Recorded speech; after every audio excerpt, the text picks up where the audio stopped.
Hello, guys, welcome back to Kpop Talks. I'm your host, and today we're gonna talk about February comebacks, the last 10 days of February. I didn't drop that as early as I should have, I'm just lazy. But yeah, I'll try to be more on time with schedule even in the future, and let's get right into it. Stacy with Run to You. I enjoyed. It's a fun song, definitely different from what they've done in the past. Love the production.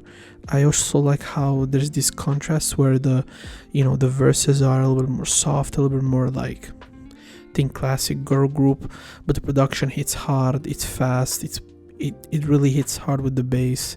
It's somewhat aggressive as well. Enjoy. I think this song has a very nice balance overall. I definitely really enjoyed. I enjoyed more than their sophomore song. I don't think it's necessarily better than their debut, but I think it's a third single they've released. At least going back into their second year as a group, I think they're setting a really good foot for the entirety of 2022 and hopefully even for 2023. Next we have B2B with the song. B2B finally have a full group comeback without Ilun, who I think is facing prison right now, unfortunately, with all that weed situation, which is stupid, but I mean, the laws are there in Korea, you can't do anything about it. And they're coming back with their classic, ballad, which they normally do after like 2-3 years, to celebrate their fans. And I love this song specifically because apart from the vocals, which are incredible, right, and as always, but it references all their past like ballads, from Beautiful Pain to Me Singyo, specifically the more famous ones, but even prior ones, really. I think that's a really nice touch. It also signs an important moment because I think this is their 10th, if not 11th year they've been active, which is crazy to think about. I partially grew up with them because, again, I've discovered B2B later, but I've been listening to them since I was like 18, 19. Now I'm like, 25. It's crazy to think about it, but they've all done their, I think, military service. Obviously Penn doesn't do it because he's American, and yeah, I've really enjoyed. Obviously it's a ballad, so you don't expect anything extremely original from it in any production wise, everything, but I feel like specifically for B2B, this is a really heartfelt song, and I think every time you do a song for the fans, you deserve to really at least acknowledge, at least you deserve praise for it, because it clearly feel like it's done from the heart. The video is cool. I enjoy it, laid back. I think it really gives that autumn kind of like it's winter but we're moving towards spring type of feel, and I really enjoy it. Great song, great visuals, and great job by B2B, which I really, again, hopefully they're gonna give us great comebacks for the next, probably in the summer, maybe late towards 2022, who knows. Next we have Billy with Ginga Minga Yo, the strange word, I think that means. It's a really good song. It starts, you think it's gonna be some soft ballady type of track, but then it turns into a fun pop, very like hyper type of track. The vocals are really good. The chorus is fun as fuck. I think Billy is really starting really good, and there's only turning to one of my favorite groups. I still haven't heard the project. I have it in my library in this one for like a week or so. I have to listen to it, maybe 10 days, and I haven't listened to it yet, but this is a really good track. I think it's already one of the best tracks of the year, in my opinion, so definitely curious to see what they're gonna do in for the entirety of the year. Hopefully they don't disappear and they haven't been another comeback, which I expect them to do, because it's not like they're this super popular group anyway. So since they have a little bit of steam, they're probably gonna drop at least another project through a midway throughout the year, if not in the latter part of the year. The rapping is good as well. I tend to forget to say this, but the rapping is good. It was supposed to be called Adamara originally, and then I don't know why they changed the title. I'm gonna be honest, I think it's the worst song I've heard in K-pop in a long time. Definitely from a big three, and I mean song, I think like title track as a single title track. This is a debut. This is this is definitely, I think, maybe the worst debut I've ever heard from a big three company. You can argue maybe The Wolf from EXO, or you can even argue maybe I always forget which one is the debut song for Icon, but I think these three groups you can always argue for the worst song, but I think this might be the worst because it just, so the song starts and the first part feels so confusing. It seems like the productions and the girls are like offbeat, and again, I get what they were trying to go for. They were trying to showcase the girls' depth and the fact they could do so many different styles, right? So they could do, the song is set up in 3 different phases. There's a first phase, a second phase, and a third phase. I think visually the music video also tries to explain that pretty well. But I think the biggest problem is there's no cohesion. And I think with the first song, it's always better to show less than more, specifically when you're a big 3 group, because this is what happens. And this is not comparable to Twice, like UA when they debuted, right? Because even though people didn't like it, it wasn't because the song was bad. People didn't like it because it was a cute concept. It came out in 2015, I think, and in that year, like I said, Kpop was getting more popular in the West, and therefore people didn't like cute concepts at the time. Already people were complaining about that shit. But regardless of that, I mean, this is again way worse than what is was a fun song, was well structured, there was a storyline. Here there's no storyline again.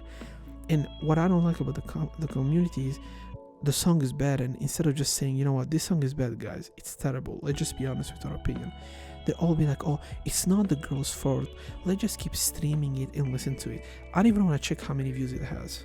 Let me check. This shit has 43 million, right? Which I thought it would me, because last time I checked it had 40 million, so maybe thought people were just farming views and stuff. But I would like to see comments, people saying this song is bad, this song is not good, we won't expect more, because by that you keep these companies honest. But instead of doing so, what they do is they fixate this idea that these companies are like, these people are the company. They're not, until proven otherwise. These people are employees, and you can complain to the company that this song is shit, nobody's gonna get hurt, the girls are professional. Do they want to hear that? No, but if it's the truth, you have to be honest. So by being honest, the group is gonna be better. Now the music video is fine. I think it's creative in a way, probably a little bit too over the top, but it is in a sense a JYP type of group video. I mean, this video costed millions of dollars for no reason. It's another example of these videos that cost so much money for no reason. But, again, maybe a simpler video like a UA, I think would have worked better. But regardless of one of my complaints, maybe is the song goes nowhere. It's not a song that sticks in your head in any positive manner, and it just really are rumors, sounds that you don't want to ever hear again in the same track. Again, yes, the girl might be as talented as you want, but the song as a whole doesn't work, and I wish the community was more honest with that and say, you know what, the song is bad, and it's important to address that and to say, you know what, let's be honest with our feelings. Why do we have to lie? Craxy, Dance with the Gods, it's okay, it's a club banger, it's definitely enjoyable. Not the biggest fan of the production, but it works well, and the girls, I think, support the, they really make the track more fun than it's supposed to be. But I'm a little bit biased towards Craxy, but it's nothing great. It's definitely not one of the better tracks of the month in my opinion. It's not bad though, it's okay. Next we have Veroti with Believe, one of the best ballads I've heard in some time. Great vocals, great production. It's not your classic Korean ballad in a way. It tries to go a little bit out of that stylistic, classic stylistical ballad they normally do. She tried to do something a little bit different without deviating too much, which I think it's a nice touch. And again, the vocals are just great. They just make you nostalgic for no reason. Great song. Next we have LXX with Moody Blues. I've never heard of LXX. The song is alright. It's a little bit edgy, a little bit overly alternative, and like, I want to be so different from anybody else. The lyrics are not bad. I have to give him credit. I think that they work well, but his vocals are good. Maybe a little bit too soft. I feel like after Billie Eilish, everybody's trying to do that, but I feel like the way Billie Eilish does it, it's very specific, and it worked very well on her first album, first full-length album. In her second album, it worked, I think, a little bit less, because when you try to talk about something a little bit different, you have to also be able to change stylistically. But I think for what he's trying to say in the concept, I think it's fine. I would have preferred something different though. Next we have F-Hero, Bam Bam, and Yungam with Skirt. Now the biggest problem with this song is Bam Bam. Not because he's bad per se, but I feel like his voice and his attitude doesn't really fit with the song, because when F-Hero comes, he's aggressive, fucking aggressive vocals. He has this very manly voice, strong lyrics. Yugam does the same, is pretty cool. But I feel like Bam Bam just seems like more like, oh, I'm a big feature, and like you probably get paid a lot for it. Don't get me wrong, maybe there's also a lot of respect, who knows. But I feel like he doesn't really add anything too great to the track, which is kind of sad because I think Bam Bam could have done better. Can't be too mad about him though. I think again the song is still good in my opinion, it's still enjoyable even with Bam Bam in it.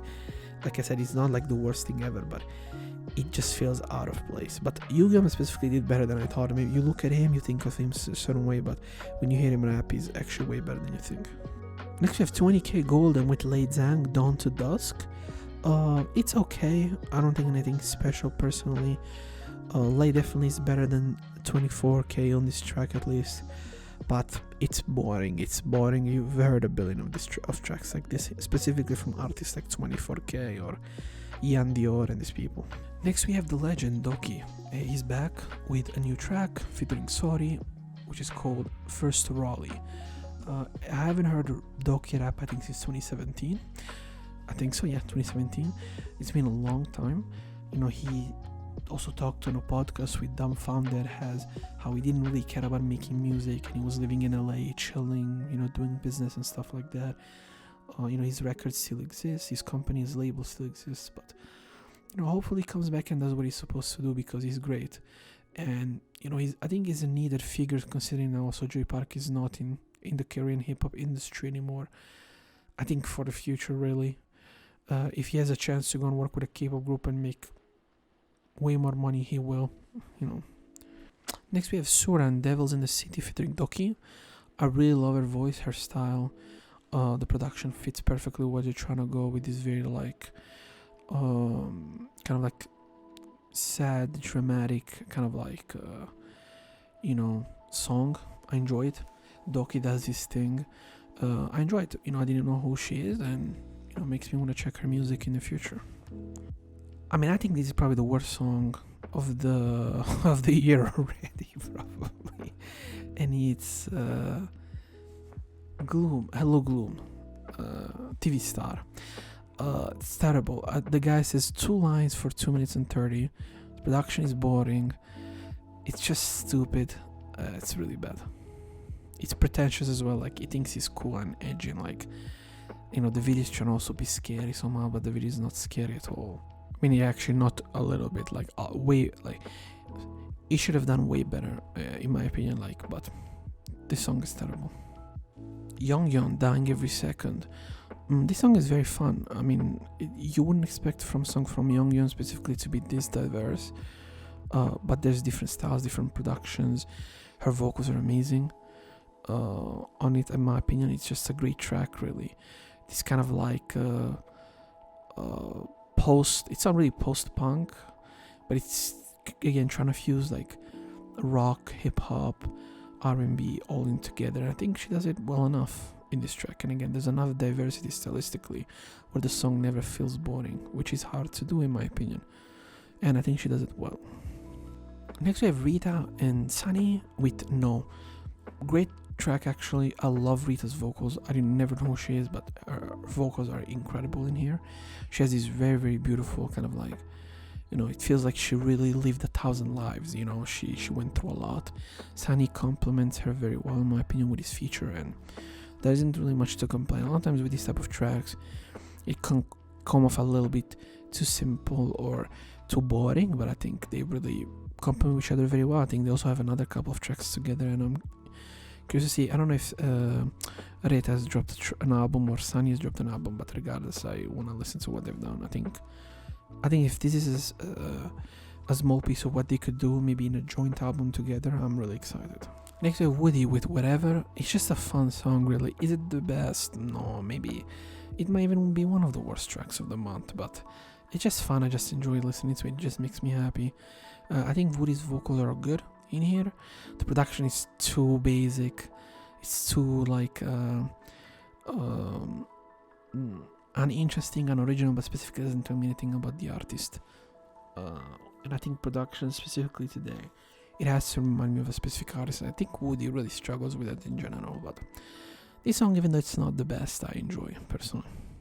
Next we have YLN Foreign with Ryder, another artist that I enjoyed. You know, I've complained a lot about hip hop in the past episodes and January and stuff like that, but you know, the few songs that have come out have been good, and Ryder is good. I mean, again, he's a guy you look at, you think of him in a certain way, but when you hear him rap, he's pretty good. You know, he has flow, he has lyrics, he has personality, he has attitude, which is what you need really in hip hop.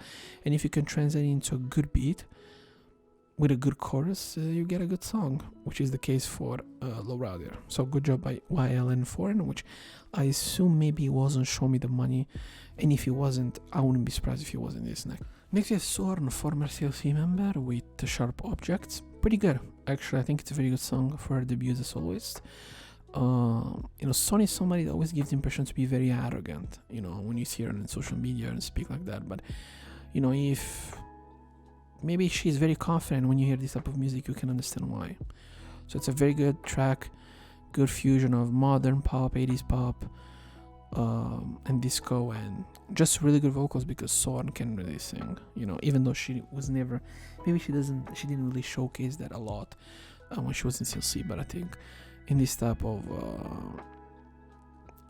situation she's right now, I think she can showcase what she's able to do. But yeah, the video is also very original. You know, the idea of her being in a club, right? But the club is full of mannequins, and I think that's quite cool. Really, I didn't see that. I think ever, like every other character in the music video are mannequins, right? It's a cheap way, but also a smart way. And I think an artistic way to do something good. You know, and not come off as cheap or, you know, just pretentious. Good job by her and her team, because they obviously have a very clear mind and a clear idea of what they want to do, and they're doing it well.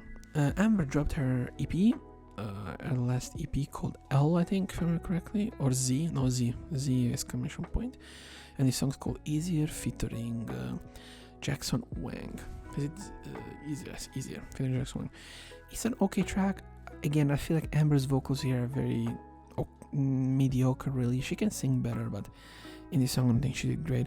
The production is good though, and Jackson overall, he's solid, even though again I'm not a fan of his whispery vocals. Overall, if you know, I like Amber's music. I've always did since she was even CNFX in 2015 she dropped the first album, I think, right? 2015, maybe 2016, but I really enjoyed her project at the time. Beautiful. Even Rogue Rouge, I thought it was good. Even though I didn't like everything about it, I thought it was good. I thought it was interesting.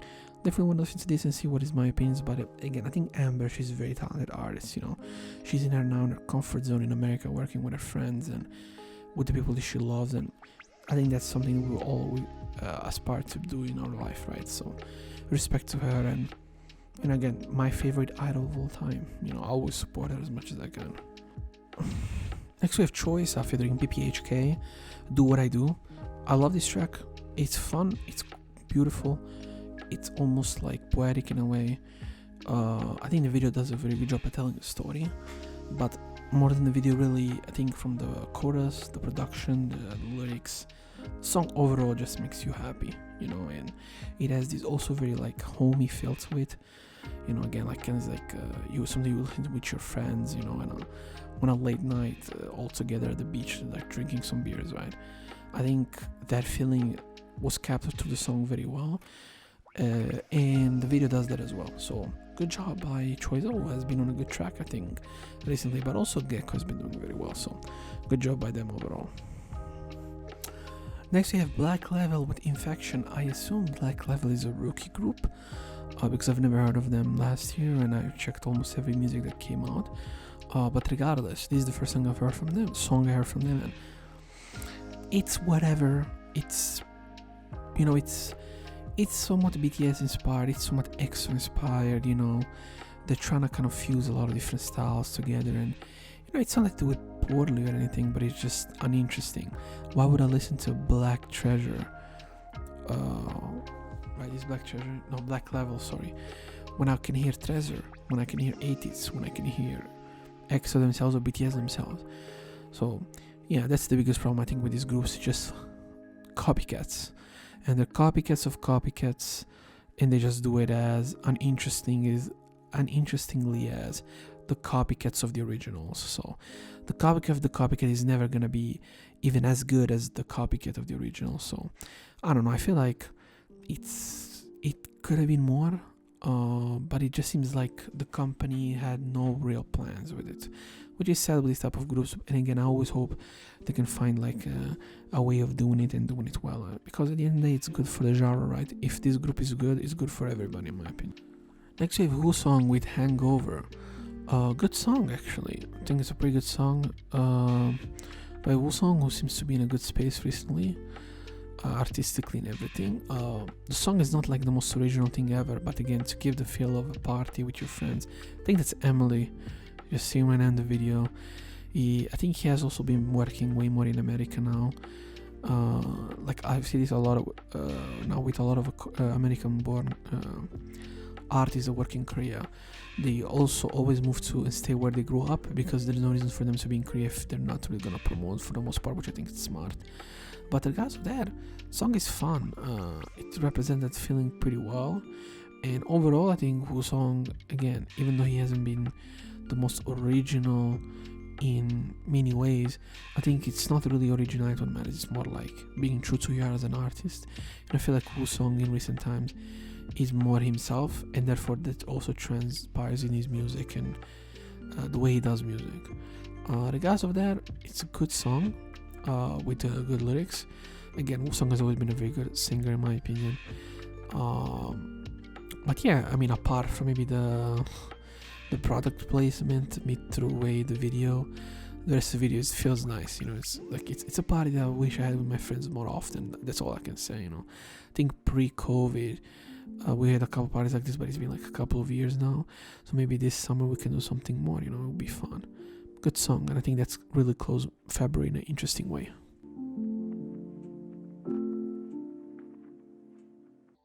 Having said all of that, February is over. The way I feel about February is it's been okay. I mean, even though there's been some interesting highlights, I feel like there's been too many mediocre stuffs, and the things that I was even hyped about, like the NMIXX like debut, I was disappointed.